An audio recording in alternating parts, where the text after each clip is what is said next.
Band তারকা James এমনিতেই স্বল্পভাষী, খুব বেশি আয়োজনে তাকে দেখা যায় না। নিজের মতো থাকতে ভালোবাসেন।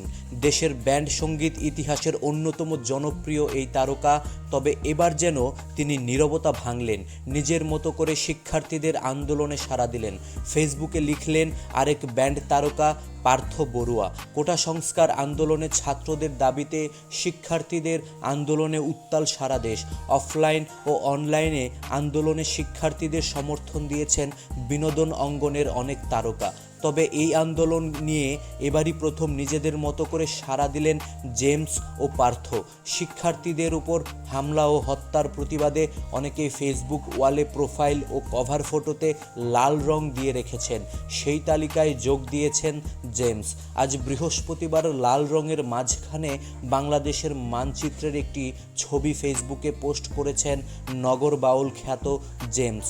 বাংলাদেশ সময় বিকেল 5টা 7 মিনিটে দেওয়া এই ছবিতে 25,000 রিয়্যাক্ট, প্রায় 2,000 মন্তব্য এবং শেয়ার হয়েছে 1,500।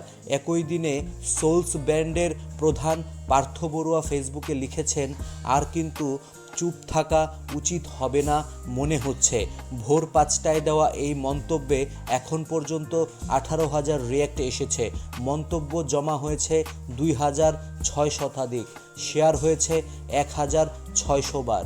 এর আগে কোটা সংস্কার আন্দোলনের মধ্যে গতকাল বুধবার এক ফেসবুক পোস্টে হেভি মেটাল ব্যান্ড ক্রিপ্টিক ফেট জানিয়েছে তারা কখনোই জয় বাংলা কনসার্টে গাইবে না। তো বন্ধুরা, পার্থ বড়ুয়া এবং জেমসের এই মন্তব্যে আপনাদের কি মতামত অবশ্যই কমেন্টে জানাতে ভুলবেন না। আর আমাদের ভিডিও যদি আপনাদের ভালো লেগে থাকে অবশ্যই লাইক, কমেন্ট এবং শেয়ার করবেন এবং আমাদের চ্যানেলটিকে সাবস্ক্রাইব করে আমাদের পাশেই থাকবেন। ধন্যবাদ।